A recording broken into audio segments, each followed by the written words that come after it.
دونوں باپ بیٹا drawing room میں بیٹھے تھے. والد محترم جو ایک کتاب پڑھنے میں مصروف تھے انہوں نے کتاب آنکھوں کے سامنے سے ہٹائی اور بیٹے کو کہا, بیٹا دیکھنا ہے کیا؟ ابا کبوتر ہے. یہ کہتے بیٹا پھر سے اپنے کام میں مگن ہو گیا.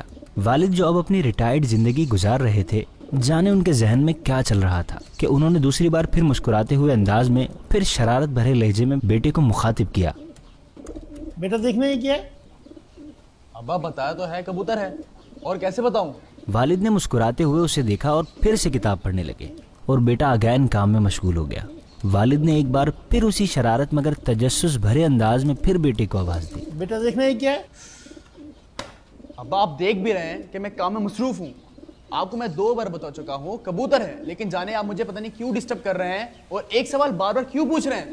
بتا تو دیا ہے کہ کبوتر ہے کبوتر ہے. اس بار والد نے اپنے بیٹے کا لہجہ دیکھا تو ان کی آنکھ میں آنسو آ گئے.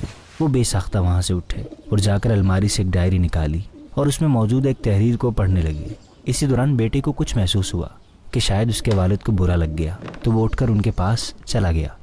دیکھا تو والد اپنی پرانی ڈائری جس میں برسوں پرانی ایک تحریر لکھی تھی پڑھ رہے تھے, جس میں لکھا تھا, میں آج چھٹی کے باوجود دفتر کا کچھ کام گھر اٹھا لایا تھا. بیگم کو کچھ کام کرنا تھا تو انہوں نے صاحبزادے کو میرے پاس بٹھایا اور کام میں مصروف ہو گئی. میں بھی کام میں مصروف تھا تو اسی دوران ایک کبوتر دروازے میں آ بیٹھا, تو صاحبزادے نے مجھ سے پوچھا کہ وہ کیا ہے. میں نے اس سے کہا کہ کبوتر. میں کام میں شدید مصروف تھا, لیکن اس کی کیوریوسٹی تھی کہ ختم ہونے کا نام نہیں لے رہی تھی. اس نے کم و بیش 30 بار مجھ سے ایک ہی سوال پوچھا اور میں یہ سوچ کر خوشی خوشی اسے جواب دیتا رہا کہ وہ سیکھ رہا ہے. لیکن آج باپ نے بیٹے سے تیسری بار وہی سوال کیا, پوچھ لیا کہ بیٹے کو برا لگ گیا. باپ کی ڈائری میں لکھی یہ تحریر پڑھتے ہی بیٹے کو اپنی غلطی کا احساس ہو گیا اور والد کے گلے لگ کر رونے لگا. سوشل میڈیا ویورز, ہمارا حال بھی کچھ ایسا ہی ہے, اور والدین جو ہمیں نہ جانے کیسے کیسے پال پوس کر یہاں تک پہنچاتے ہیں, نہ جانے کیسے کیسے بھوک پیاس کاٹ کر ہماری ضرورتوں کا خیال رکھتے ہیں, ہمیں آگے بڑھاتے ہیں, لیکن جب ہم کچھ بن جاتے ہیں, جب ہمیں چلنا آ جاتا ہے, تو نہ جانے ہم خود کو کیا سمجھنے لگتے ہیں.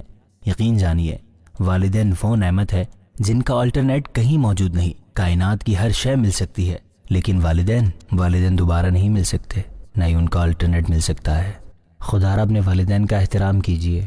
حدیث مبارکہ ہے, وہ یعنی والدین تیری جنت بھی ہیں اور دوزخ بھی.